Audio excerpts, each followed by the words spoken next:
Kami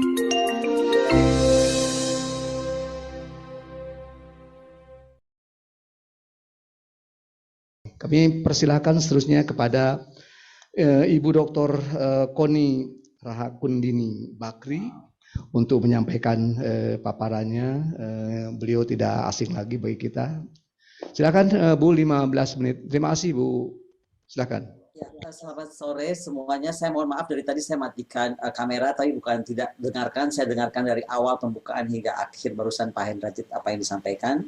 Saya sudah sampaikan ke Pak Lukman Malanuang apa alasan saya tidak bisa nyalakan terus kamera saya. Saya senang sekali saya diundang ke acara ini karena ada banyak tokoh penting yang kawan-kawan kita, tokoh-tokoh kita yang selalu bersuara. Dan saya lihat tadi juga ada Pak Dirgo Purbo yang harusnya mungkin jadi pembicara nih karena ini bicara tentang migas ya. Kemudian saya lihat juga dari Unhan ada Pak Gentio. Oke, izinkan saya share saja biar cepat aja nih yang mau saya sampaikan tuh sederhana saja. Begini, saya tuh mau bicara tentang Natuna ataupun Laut Cina Selatan tuh mungkin dari geopolitical issue dan dari pertahanan negara normal. Jadi kalau ada negara yang bervisi poros maritim dunia itu ada normal dan nggak normal. Nah, saya mau bicara kalau kita negara bervisi poros maritim dunia normal, kita harus apa gitu. Saya ingat sekali saya dulu diberi buku oleh Robert Kaplan, penulisnya langsung The Reverse of Geography.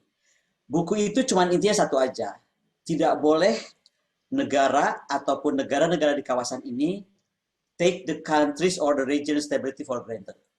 Dan itu yang terjadi sebenarnya. Kita tuh take it for granted stabilitas kawasan dan stabilitas negara-negara kawasan. Kita tuh melakukan pembiaran menurut saya ya. Ada misalnya Indonesia tuh dengan 5 posisi strategisnya. Kita tuh strategic junction for international shipping. Kemudian strategic fishing ground. Kita juga strategic energy and minerals ground.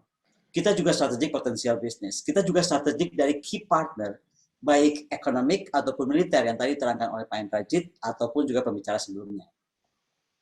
Nah, kalau kita mau bicara tentang strategic rivalry di kawasan, kita lihat deh, Profesor Graham Allison, itu dari Harvard Kennedy School of Government, itu bilang bahwa 500 tahun terakhir ada 16 kompetisi antara ruling power terhadap rising power. 12 kasus itu akhirnya perang. Nah, US itu adalah colossal ruling power yang sudah mulai digoyang oleh China. Dan dinamika kompetisi ini menciptakan sebenarnya fear in ruling powers, tapi juga arrogance in rising power. Nah, bagaimana kemudian dimensi rivalitas strategis ini ditambah oleh trade of war yang tadi sampaikan Pak Hendrajit, kemudian technological war antara China dan Amerika, COVID-19 war terjadi juga, dan political ideology war, selain juga freedom of navigation war yang tadi diterangkan kalau nggak salah oleh Pak Anton Permana ya. Nah, jadi ada aspek dinamika nyata, psikologis dan politik. Secara nyata kekuatan ekonomi China ini semakin besar, kemampuan teknologinya juga semakin masif.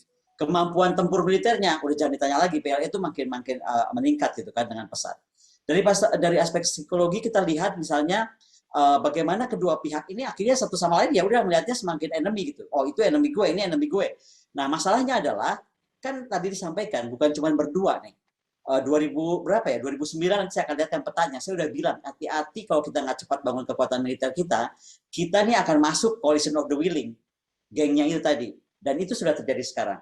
Nah, kondisi politik dalam negeri juga berpengaruh misalnya oleh kaum hoax yang betul-betul beraliran keras dan memberikan pengaruh pada dinamika hubungan ini. Nah, ketika saya bicara hoax juga kita mesti ingat di Indonesia juga banyak kaum hoax gitu yang melihat seolah-olah wah ini tuh seru, tapi apakah pengetahuannya holistik atau tidak? Ini kita mesti konsekuen memperbaikinya. Pertanyaannya tuh saya mau tanya ini dulu. Indonesia tuh mau jadi apa? Mau jadi honest broker? Kalau mau jadi honest broker, kita harus bisa main menjadi mediator dalam konflik resolution yang baik. Atau kita mau jadi peace facilitator. Ini beda nih, beda peran, beda yang mesti disiapkan. Nah, posisi Indonesia ini ya, kita harus jujur melihat. Ketika landas kontinen Indonesia-Malaysia ditandatangani tahun 69, Cina nggak protes. Ketika Undang-Undang Nomor 583 tentang ZTE didepositkan ke PBB, Cina nggak protes. Ketika Undang-Undang Nomor 696 tentang perairan Indonesia didepositkan ke PBB, Cina juga nggak protes. Ketika titik dasar garis pangkal didepositkan ke PBB oleh Indonesia, Cina juga nggak protes gitu. Nah, 2009 Cina tuh deposit peta 9 baseline dia itu ke PBB. Indonesia protes 8 Juli 2010. Diikuti Malaysia, Vietnam, Filipina bersama-sama. Ini nanti kita bisa diskusi sendiri nih ya soal peta 9 dash line ini, dan kita apakah harus marah sama Cina atau sama Taiwan. Ini another story, tapi saya nggak mau bahas itu dulu deh. Posisi Indonesia, peramahan Laut Natuna Utara itu Agustus 2016 sampai Juli 2017. Intercamp dan expert meetings. Kemudian ada presiden peramahan Laut Natuna dan keputusan arbitrasi di bawah chapter 7 UNCLOS 82. Jadi kelihatan ya, dari ini blok Laut Cina Selatan, ini kemudian menjadi namanya blok Natuna tadi. Posisi migas, kita bicara migas nih ya. Eksplorasi migas Indonesia di Natuna sejak 60 itu nggak ada yang protes, negara manapun nggak ada yang protes, including China, gitu. Nah, posisi Indonesia ini harus kita jelaskan. Indonesia tidak pernah mengajukan klaim pulau ataupun karang di Laut Cina Selatan, itu very clear ya. Semua pulau di Indonesia dan Natuna dan Anambas sepenuhnya ada dalam kedaulatan Indonesia, tidak pernah ada klaim negara lain. Ini yang dari tadi saya perhatikan, kayaknya kita udah mau perang aja gitu, kayak berserbu. Jarak Skatung ke Spratly Island itu 594.5 nautical mile. Maksimum klaim kita dengan UNCLOS itu hanya 200 nautical miles. Jadi kita nggak punya overlapping waters. Negara mitra perundingan Indonesia juga nggak dapat menggunakan sebenarnya pulau-pulau kecil sebagai proyeksi ZTE dan landas kontinen. Itu mesti kita sepakati. Nah, jadi saya mau tanya nih kembali, Indonesia itu mau kemana? Kita mau jadi rolling power, oke? Menjadi negara poros maritim dunia, terus kita mau jadi rolling power. Atau kita mau jadi rising power, atau kita mau jadi EGP power. Apa sih EGP power bukannya gitu? Emang gue pikirin. Itu yang saya lihat terjadi sekarang gitu. Orang saya teriak-teriak dari 2007 mungkin.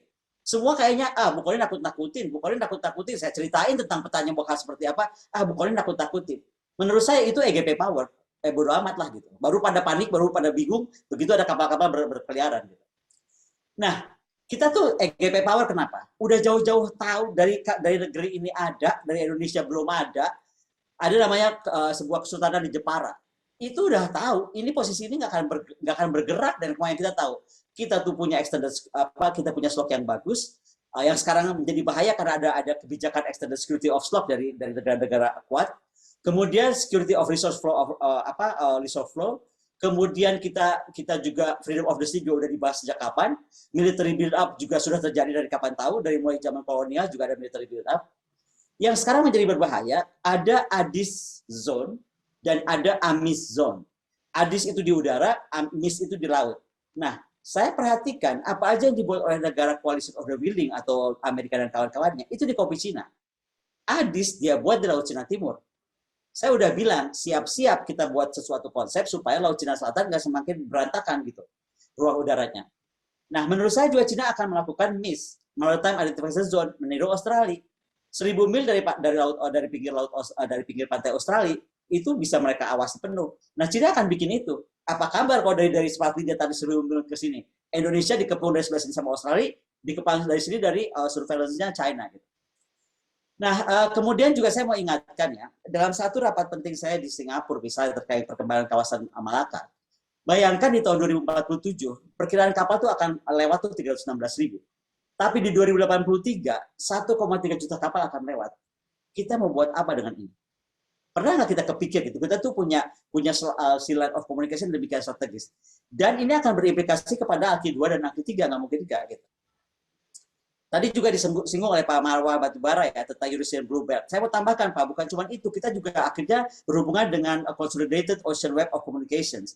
Kita berhubungan dengan highly accessible areas gitu kan. Ada Indian, Southeast dan Pacific itu bertemu. Kemudian dry cargo dan liquid cargo yang kemudian menjadi penting kawasan kita karena world shipping itu lewat ke sana. Ada fakta dan tendensi. Jadi satu, sengketa ini dipertajam dengan pertimbangan kepentingan strategis dan geopolitik yang lebih luas dari masing-masing aktor. Ketika saya bilang masing-masing aktor tuh, yaitu tadi yang berseteru bersama kawan-kawannya. Kita ini lebih cenderung nonton aja gitu kalau saya perhatikan Indonesia tuh anehnya sekali lagi. Nah, negara ASEAN juga terkondisikan untuk waspada terus terhadap Cina gitu. Kemudian Cina sangat peduli tentang kehadiran Amerika dan Coalition of the Willing, sudah pasti, apalagi sekarang ada AUKUS gitu kan. Nah, kemudian negara kawasan juga harus mampu sebenarnya mengukur kembali gimana sih relationship kita antara negara partner yang jauh, yang ASEAN plus this, ASEAN plus that, dengan negara betul-betul ya udah ASEAN aja gitu. Nah, bagaimana kemudian kita keeratan ini dapat dimulai dari misalnya melaksanakan satu ASMIS atau ASEAN Maritime Identification Zone atau ADIS bersama ASEAN, saya nggak tahu apa, tapi harus ada sesuatu yang membuat kita semakin erat sebagai ASEAN countries gitu. Jadi kita tuh bisa bersatu dalam ruang udara sebelum kita mungkin tidak bersatu dalam ruang maritim. Itu mungkin mesti kita harus pikirkan. Dan tadi ya, faraway partnership itu harus kita timbang betul, karena ASEAN tuh harus berpikir betul-betul ASEAN to ASEAN. Yang bikin ASEAN nggak bisa solid dan banyak orang ragu terhadap ASEAN. Karena tadi banyak kepentingan partnership yang membebani negara-negara ASEAN itu. Nah, kalau kita tadi saya sampaikan kita mau jadi apa gitu. Kalau kita mau jadi ruling power, kita harus punya attitude sebagai player. Kita nggak bisa lagi ngomong anggaran, titik tutup pintu soal anggaran. Kita bicara tentang trade. Sekarang saya tanya, siapa sih trade kita? Sama nggak? Pemikiran saya, pemikiran Pak Anton, pemikiran Pak Hendrajit, pemikiran Kemhan, pemikiran Kemlu. Nggak sama. Gitu. Define strategi. Dari situ, setelah trade tahu, baru kita bisa bikin strategi seperti apa yang disampaikan Pak Hendrajit. Baru kita bisa bikin force structure yang kita mau. Makanya dari dulu saya selalu dibilang, kenapa Bu Kony itu punya, dari dulu udah ngomong harus punya 14 kapal selam. 2007 kok itu saya bikin PSD saya, kok saya bilang 2000 mesti punya 14 kapal selam. Saya ingat dulu saya dimarahin orang, ngapain punya 14 kapal selam? Lah sekarang, Kemhan nulis mesti punya 12 kapal selam, nggak ada yang protes. Nah, atau saya bilang, dari dulu kita mesti punya kapal induk. Orang bilang, ngapain sih Bu Kony ini? Orang pulau kita banyak. Jadi nggak dia bisa bedain antara kapal induk sama pulau yang diam gitu. Tapi semua diam gitu. Jadi kan aneh nih. Nah, saya mau liatin ini ya. Ini tuh saya udah bikin dari 2009. Sok cek namanya apa ya? Digital forensik itu nggak bisa bohong. Saya udah bikin ini dari 2009.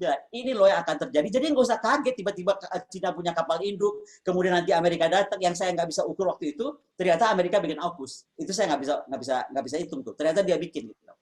Nah, pengaruh AUKUS satu hal, tapi kita coba lihat ini. Apa ini bukan kolonisasi baru? Ini nih bagaimana peta kekuatan Perancis membangun kekuatan di kita.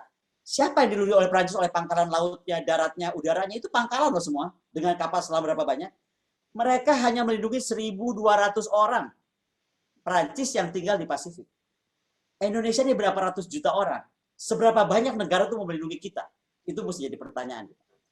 Nah, kita tuh terancam jadi bukan saja oleh Presiden Macron tadi dengan Le Grand Puissant, tapi juga dengan Britain Vision tentang dia bilangnya Tier to Asia Pacific. Kita terdampak juga oleh konsep NATO dengan Jepang. Kita terdampak oleh AUKUS dengan strategi alliance-nya. Yang terakhir, kita terdampak dengan AUKUS, itu sudah pasti. Nah, sekarang saya mau tanya, ini kita bicara migas ya. Ini kalau kita lihat peta migas kita 2012. Coba lihat. Siapa yang paling banyak ambil blok migas kita? Ada negara yang protes? Cina protes nggak? Wong Indonesia juga nggak protes? Nggak kan? Coba. Nah, sekarang saya lihat. Apa masih bahkan begitu? Ini peta 2022 dan seterusnya. Ini tolong nanti dikoreksi oleh Pak Dirgo ya. Pak Dirgo, saya dapat ini di 2018. Tapi ini menyatakan bahwa ada 19 cekungan produksi dengan 126 proven place yang akan mendapatkan potensi yet to find sebesar 8,3 miliar setara barrel minyak atau BOE. Kemudian menunjukkan cekungan tersebut akan mendapatkan sekitar giant and significant discovery, yaitu di Sumatera Utara, Sumatera Selatan, North East Java, Kutai, dan Pre-Tertiary Pacific Margin. Dan Indonesia itu masih berpeluang menemukan paling tidak 2 giant field lagi, sebesar 770 juta BOE.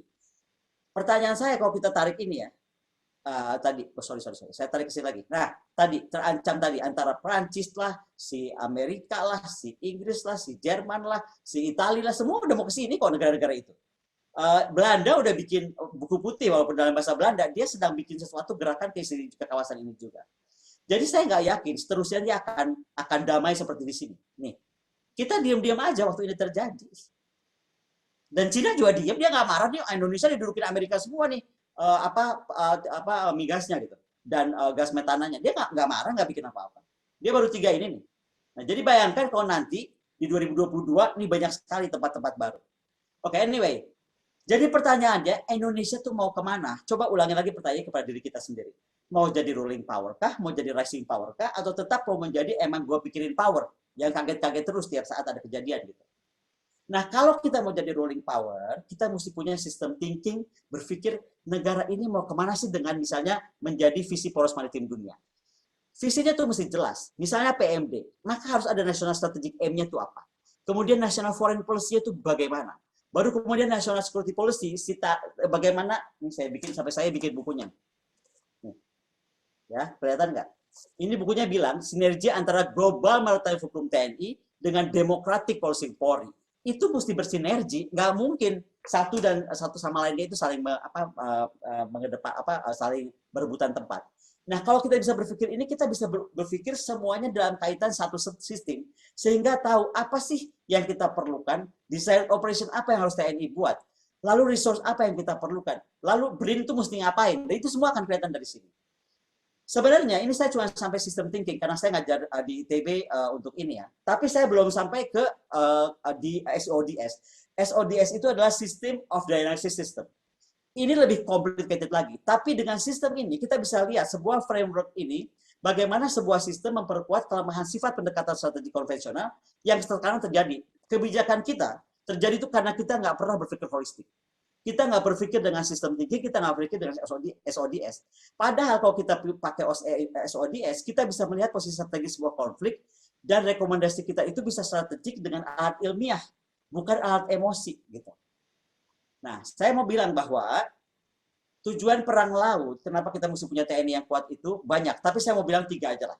Securing command, bagaimana mengamankan penguasaan. Disputing command, bagaimana kita mampu mempertikaikan penguasaan. Jadi kalau ada apa-apa nih, kita bisa pertikaikan mereka seperti sepadan gigitan. Kita nggak mampu gitu. Kalau kita mampu, kita bisa balik arah. Itu yang digunakan Malaysia, mempertikaikan penguasaan. Nah, kemudian exercising command, itu perlu untuk penggunaan kekuasaan. Nah, TNI itu diperlukan karena jika tidak mampu mendirikan brown water dia, green water dia, blue water dia, maka kita artinya tidak mampu menjaga kedaulatan laut dan menjaga kepentingan nasional kita. Artinya, itu akan berbahaya bagi kita semua. Nah, kemudian ditambah, ini saya garis kuning, komplikasi pada alokasi dan keterbukaan anggaran pertahanan dan keamanan juga menjadi salah satu permasalahan yang penting dalam meningkatkan kinerja TNI Polri. Ini penting nih, ada komplikasi pada alokasi dan keterbukaan anggaran pertahanan dan keamanan. Ini juga kita mesti tahu gimana caranya mengawalnya gitu. Nah, kenapa? Kalau kita bongkar nih, satu hari kita ada apa sama RRT lah misalnya. Saya mau lihat dari combat unit aja, nggak usah dari yang lain-lain. Dari combat unit di Natuna, dari combat unit juga di udara dan di darat, kita akan bisa lihat kok apa yang mereka punya, apa yang kita punya. Tapi saya akan bacakan, kita contohkan satu aja. Nggak usah ngomong kapal induk lah, destroyer. Destroyer dia itu, yang kelas 3, itu udah berpeluru kendali. Buatan dalam negeri RRT. Buatan Jiangnan Shipyard. Itu beratnya 7.500 ton. Ya kan?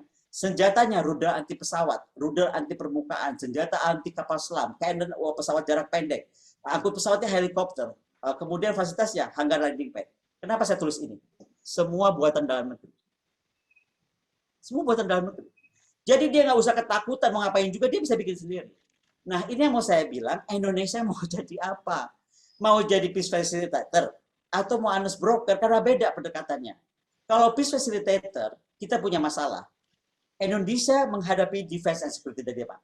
Apakah membangun kerjasama pertahanan kawasan yang berimbang, karena kita nggak mampu sendiri dengan anggaran pertahanan kita itu, atau mendorong kapasitas, dan kemandirian militer.